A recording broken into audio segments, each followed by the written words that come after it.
Good afternoon, everyone. Good afternoon. Thank you very much. I'm going to be making a statement and then take a few questions on the state of the police reforms in Kenya.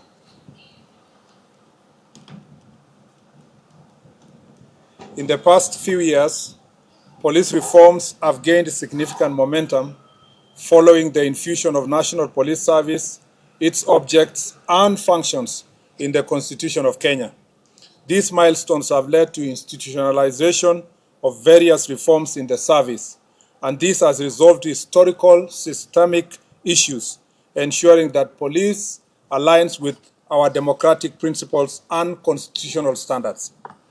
Police reforms in our recent past has become a focus of accountability, service ethics, and restoring public confidence, breaking away from the outdated colonial legacies. Article 244 of the Constitution of Kenya mandates the National Police Service to strive for the highest standards of professionalism and discipline among its members. Progressive police reforms globally aim to enhance public safety, improve public and community relations, and strengthen accountability. The Constitution further obligates the National Police to comply with the constitutional standards of human rights and fundamental freedoms. The servicemen and women are required to be trained to the highest possible standards and competence and integrity to respect human rights, fundamental freedoms, and dignity. Undoubtedly, the officers have committed themselves to their professional duty, and we have a tremendous improvement of policing in our country today because of these continuous reforms. We therefore applaud the personnel that have committed themselves to constitutional obligation of ensuring highest standards of professionalism and discipline. We condole with the families of those officers who have lost their lives in the line of duty. Regrettably, in the last 10 years, we have lost over 600 police officers directly in the line of duty while working to secure our country, to combat crime, and in enforcement of law and order, including during public protests. The strength and sustained growth of our nation could not have been possible without the brave, selfless, and dedicated service of our gallant security officers. Their commitment and sacrifice have been instrumental in ensuring the safety and stability we enjoy today. Nevertheless, we continue to face immense challenges in our pursuit of ideals enshrined in Article 244 of our Constitution. These challenges compel us to relentlessly strive for legal, institutional, and constitutional reforms aimed at enhancing the quality and the effectiveness of our police service. The Kriegler report laid a foundation towards police reforms in Kenya. Unfortunately, despite this well-intentioned framework and constitutional backing, meaningful reforms have stalled. Key challenges such as the limited operational independence, inadequate resourcing, and increased cases of police brutality and impunity have reversed much of the initial gain. As such, the promises and ideals of Kriegler report remain largely unfulfilled, even as public demand for a reformed, accountable, and rights-respecting police service continues to intensify. Upon assuming office in 2022, the President of the Republic of Kenya, His Excellency Dr. William Ruto, established a task force to look into critical reforms in the National Police Service, Kenya Prisons, and National Youth Service. The task force dutifully pointed to the need for several administrative, policy, and legislative reforms. Subsequently, on the 7th of March 2025, His Excellency the President entered a memorandum of understanding with the former Prime Minister, Right Honorable Raila Odinga, to promote and protect the livelihoods of young people and to guarantee the right to peaceful assembly and protest as provided for under Article 37 of our Constitution. It's against this high-level commitment that the ministry is intensifying efforts to implement relevant policy and legal reforms aimed at fully realizing the ideals and aspirations espoused in the task force report and the memorandum. These reforms also come at the backdrop of President's decision to ensure, for the first time in the history of Kenya, that the National Police Service operates independently with its independent accounting officer. To further pursuit of recommendations made by the task force, a technical committee on review and development of administrative, policy and legislative reforms was formed on the 23rd of August 2024. The technical committee, through the various joint secretaries, held consultative forums with the primary stakeholders. Through these consultations and the proposals submitted to the committee, the following draft bills and new legislation were deployed. The National Police Service Commission Act Amendment Bill to provide for a more robust and independent police commission. The National Police Service Act Amendment Bill to provide for improved working conditions, salaries, terms of service of the police officers. Further, to address issues of political interference, corruption, inadequate training, and structural challenges within the service. 3, Independent Policing Oversight Authority Amendment Bill to provide for further legislative framework, strengthening of IPOA to undertake its constitutional mandate. And then 4, the National Youth Service Amendment Bill to address wider strengthening of NYS with respect to logistical mobility and equipment. 5, Public Order Act Amendment Bill to provide for better management and enforcement of public law and order in the exercise of right of assembly, demonstrations, picketing, and petition under Article 37 of the Constitution. The National Forensic Science Laboratory Authority Bill to provide for further support on the modernization efforts, including establishment of a National Forensic Laboratory to create 10 specialized units to handle different aspects of forensic science. The National Police Service Veterans and Fallen Heroes Bill to address various aspects of welfare of the veterans and the support system for families of the fallen soldiers. All these bills are in the final stage before they can be presented before Cabinet and then tabled in National Assembly and the Senate. As highlighted, it was not always the norm for the police that the police were held accountable for the actions in extrajudicial cases of police brutality. Post the 2010 Constitution, we have had remarkable accountability framework that have led to the punishment of police officers, such as in William Kimani murder in 2016, where 3 police officers were convicted of death for the murder of human rights lawyer Willie Kimani, his client Josephat Mwendwa, and their driver Joseph Muiruri. B. Baby Samantha Pendo case of 2017, where 4 police officers were charged with the murder of 6-month-old baby Samantha Pendo, who was killed during post-election protests in Kisumu in 2017. 3. Martin Koome murder of 2013, where police officer at the rank of an OCS was found guilty and sentenced to death for torturing a suspect to death inside a cell. Among many other instances that the police have been dealt with, family for breach of law and the Constitution. Although we have experienced worse incidents in the past, the progressive nature of our law and policy will soon make such occurrences rare in our country. Incidents such as bodies being dumped in Yala River, the case of Indian nationals killed in a container at police station, cases of abductions, incarcerations, detention without trial, and recently the death of Mr. Albert Ojwang, while in the hands of police, among others, must be punished by law, and those involved will soon be held accountable. Globally, countries have made significant strides in attaining police reforms.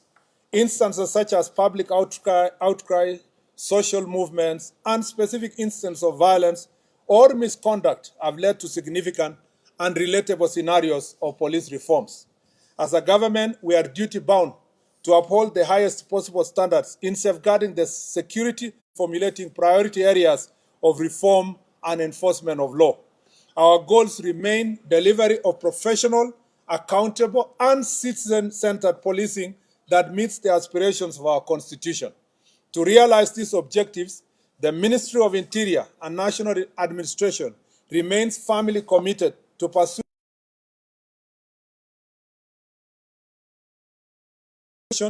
policy and administrative reforms and of international best practices. Upon consultation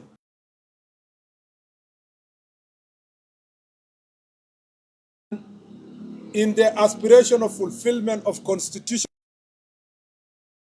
4, I have today directed the implementation of the following policy reforms framework in the National Police Service.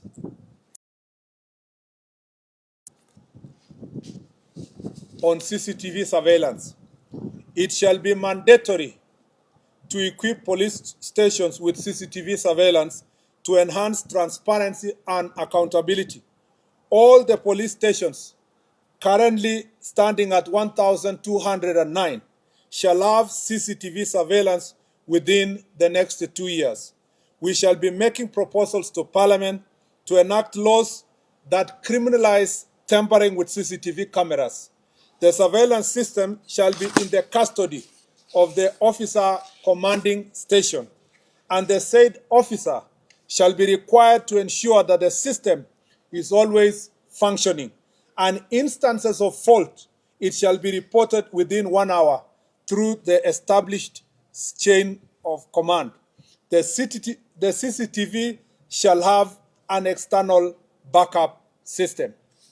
It's important for Kenyans to know that the current stations that have CCTVs are not CCTVs that are sanctioned fully by the National Police Service. It was the initiative of the individual police station, 9 police stations, identify areas for improvement. Working together with civil society, religious leaders, and other stakeholders, we shall ensure regular audits and evaluation with awards to the best police officers, police stations, among others. We are creating systems that evaluate officers' performance based not just on enforcement metric, but also community relations and adherence to requisite ethical standards. This framework shall establish both the criteria for reward and sanction of respective police officers. 5, training and education. I have directed the establishment of continuous professional development training on all officers, beginning with the OCSs, who shall be required to undertake minimum training annually on set of constitutional standards of the National Police Service, as shall be developed in the curriculum. This marks the first step in restoring professionalism, discipline, and service excellence across all ranks. To achieve this, we shall work closely with the National Treasury and Parliament to ensure adequate resources are allocated. It is unfortunate that whenever budget cuts strike, training is often the first casualty. We are also forging partnership with development partners, public benefit organizations, and other stakeholders to sustain this initiative. In our upcoming police recruitment drive, we shall include a specific cadre of specialized officers to infuse fresh talent, professionalism, and modern policing standards throughout the service. All these reforms will be centralized for oversight and implementation at every police station, directly under the responsibility of the officer commanding station.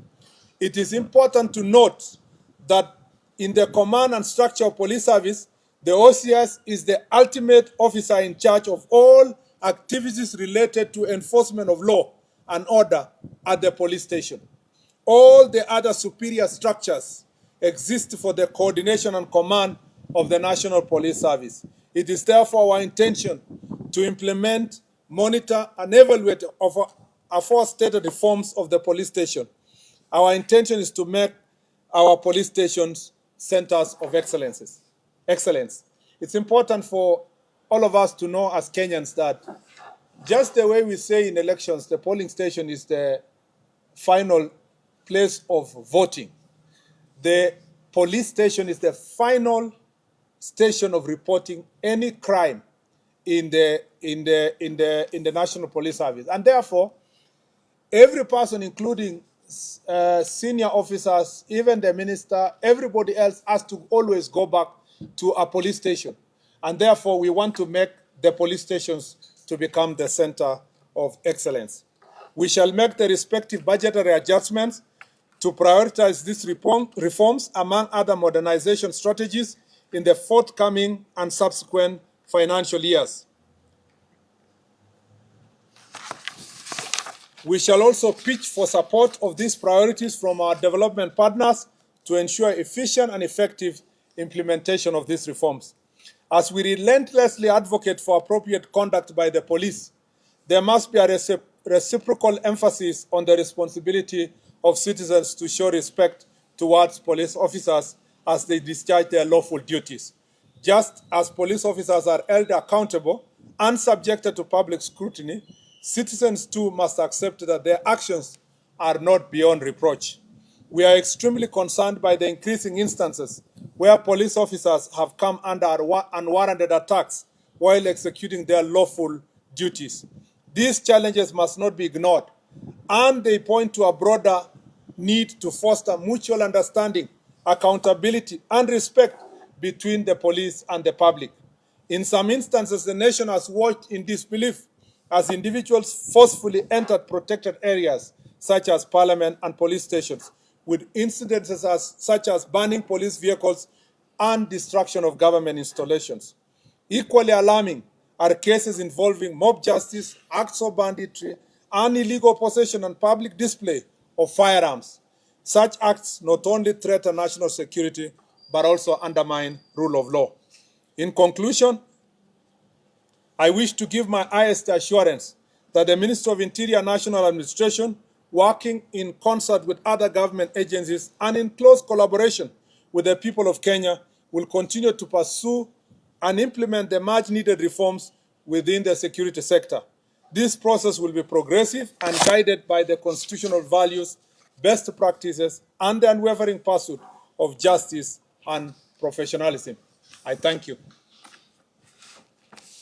Are there any questions? Yes. We shall, for all the questions, please name and maybe the media house you represent. Okay.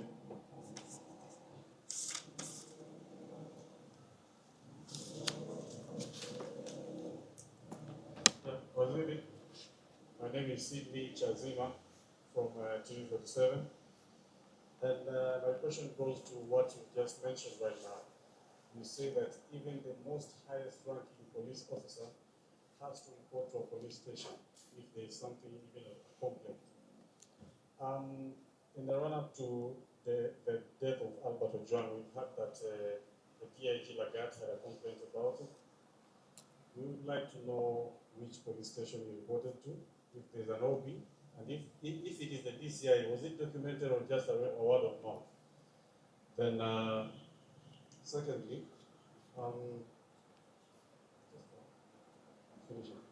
what was the complaint about? You have not been able to trace the comment or even screenshot of what Albert was being accused of.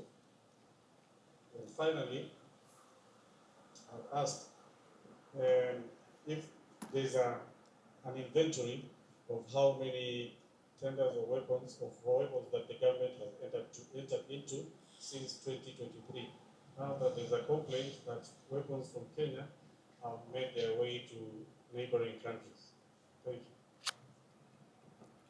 So just take one question from each so that you allow others to ask us questions. Yes, I will take 3 questions at a go. Jina langu ni Laban Shabani kutoka NTV. Bwana Waziri, umetaja kwamba pia maafisa wa polisi wamefariki wakiwa kazini. Lipo suala la wajane wakifuata pensheni. Kwa hivyo yapo malalamishi kuhusu wajane wa maafisa wa polisi ambao wamekwisha fariki ama wamekwisha staafu ambao wanafuata pensheni ila hawapati. Asante. Yes. Good afternoon, Waziri. My name is Stephen Leto from Citizen TV. My question goes to the CCTV installation to over 1,000 police stations across the country. What is the financial implication that you are looking at? And if you are talking of development partners, who are these development partners that you want to, delegate a primary duty of installing CCTVs in the police stations in the country? Thank you.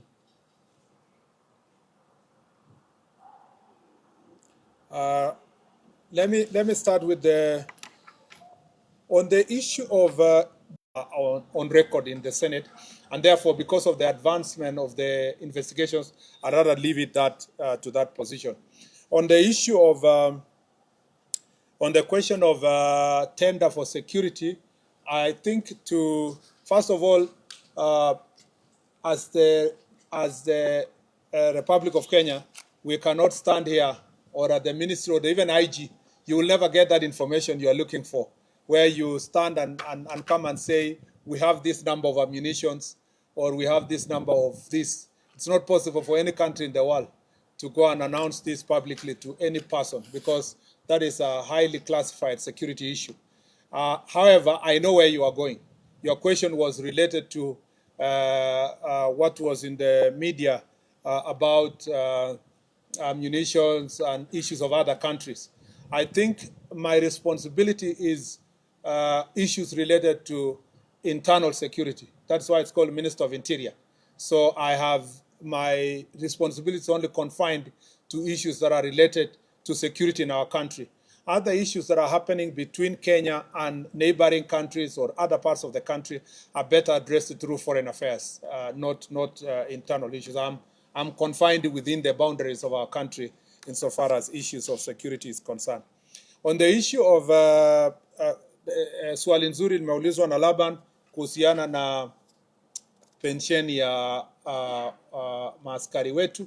Ninajua ya kwamba kumekuwa na shida, si kwa upande wa askari peke yake, lakini public service wote wakijaribu kupata budget ya kuhakikisha inalipa mambo ya pensheni. Lakini uliposikia vile nilisoma baadhi ya mabadiliko ama reforms ambayo tunafanya inahusikana na Veterans Bill, nia yetu ni kuhakikisha kwamba through that Veterans Bill tutakuwa na njia mwafaka ya kuhakikisha kwamba wale wanaondoka kutoka ofisi wanalipwa haraka, na pia sio wenye wanaondoka peke yake, wale wanapoteza wapendo wao wakiwa kazini watakuwa wameshughulikiwa ipasavyo. Ndio unaona hiyo Veterans Bill ndio moja ya yale sheria ambayo nilisoma ambayo tunataka kupitisha ifikie bunge, ili tukue na njia mwafaka ya kuhakikisha muda ambayo inahitajika kulipa pension na mambo mengine. Hata hivyo, kupitia bajeti ambayo National Police Service imepata, kumekuwa na bidii kwa upande wa National Police Service kujaribu kulipa wale ambao pension yao imekaa sana kadiri ya uwezo wao kupitia ile bajeti ambayo tumepewa na bunge. Kwa mambo ya financial implication, I want to say that we will leverage on the working relationship we have with the Ministry of ICT and with the support of also CAK, Communication Authority of Kenya. We are going to forge this partnership, which has been ongoing between us and these institutions, to see how we can install these CCTV cameras within the next 2 years. The ultimate budgetary allocation will be determined by the working partnership we have put in place. I need to say that we are not saying we are abdicating this responsibility to our development partners. And I am very clear in my mind that it is not the responsibility of the development partners to do so. It is us, but we leverage on the working partnership that are already existing.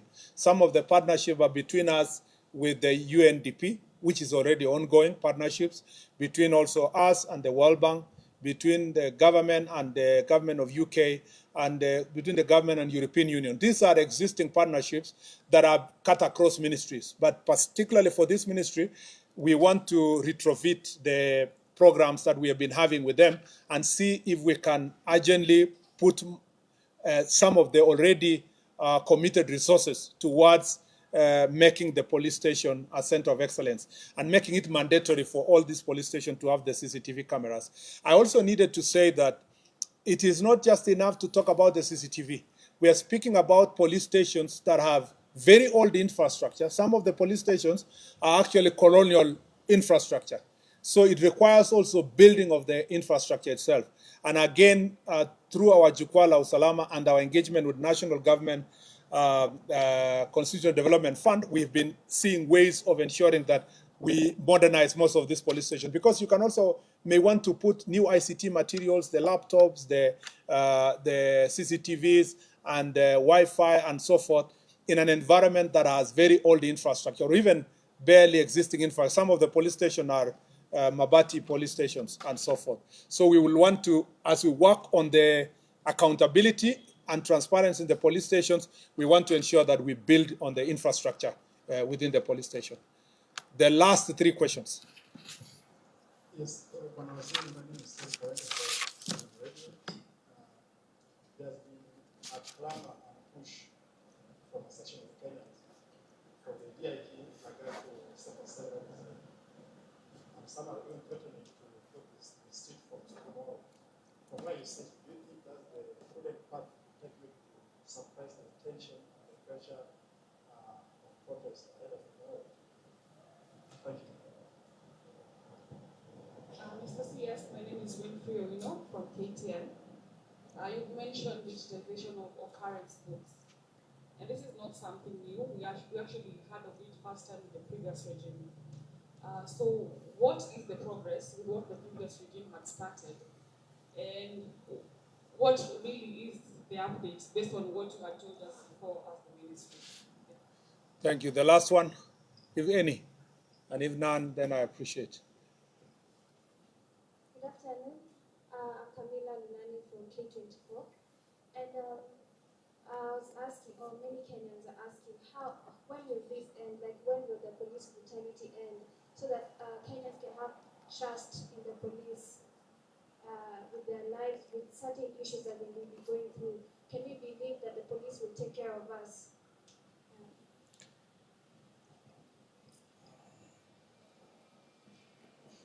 Thank you very much. First, let me say that on the question of the first question by Eric was in relation to the role of the DIG in the question of the issue to do with the murder of Mr. Albert Ojwang. I'd like to say that, and whether or not he should resign.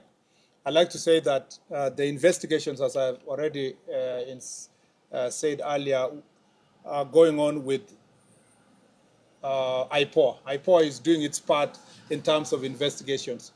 DIG Lagat is a seasoned police officer who understands what it takes to carry out matters of investigations and where or whether or not his conduct or act or position can affect that investigations. And I think we will cross the bridge when we reach there, when there is a closer relationship between the investigation that IPOA is doing and what he considers to be an interference, I think we will cross that bridge when we reach there. At the moment, let's leave the IPOA to do its part, but also the DIG himself to assess the extent of his involvement based on the investigations that are going, or his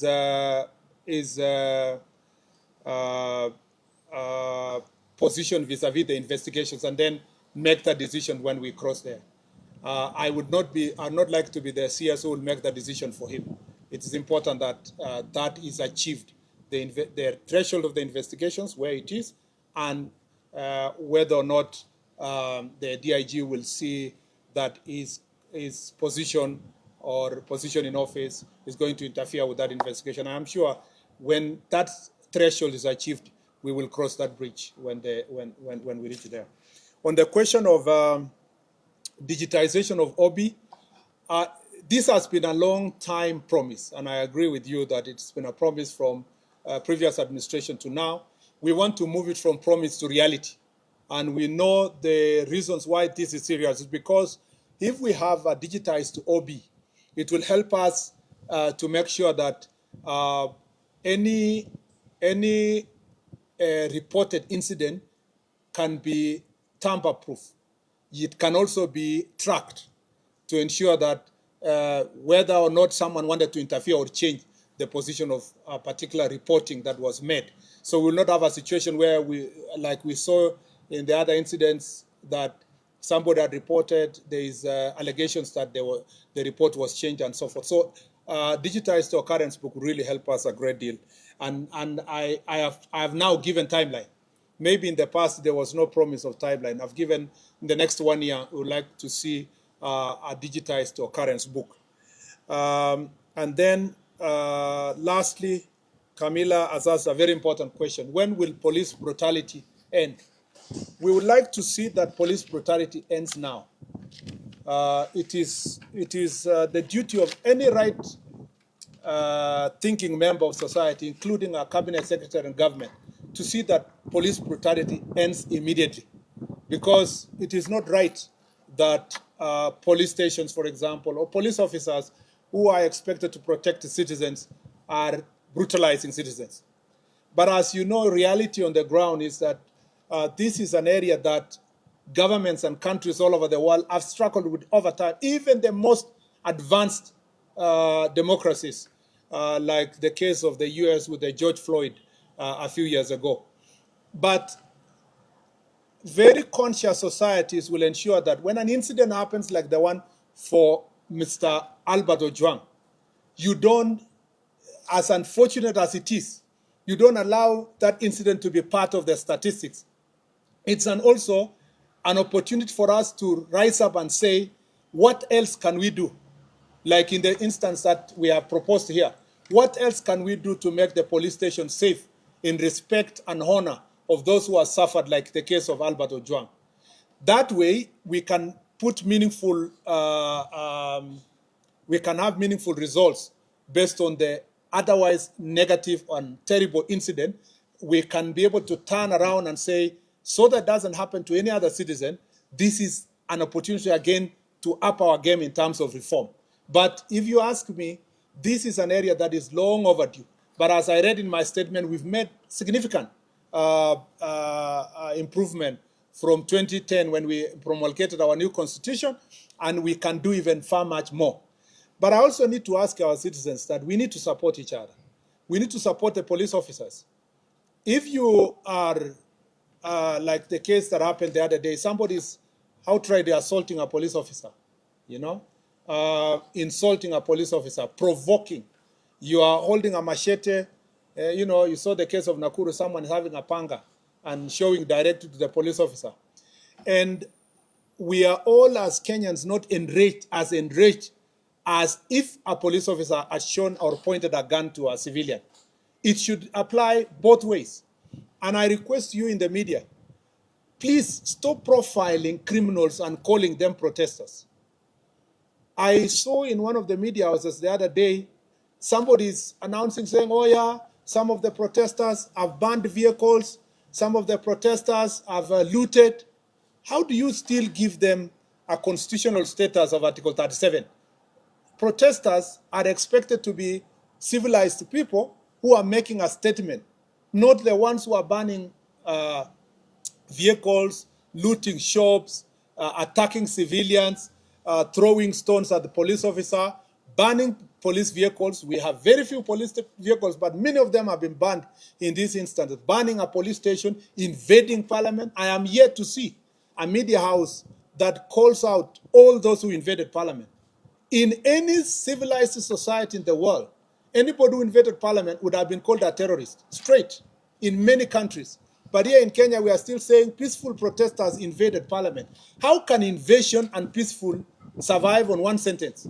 It must prick our conscience that See, you've seen protests in other parts of the world, people marching peacefully along streets and making their statements. And that's why part of the law that we are proposing is to create an opportunity for public order to give people the space to do protests in an environment that is peaceful and that is respect constitutional responsibility of every one of us. Asanteni sana, and God bless you. Thank you very much. Asante sana. Thank you.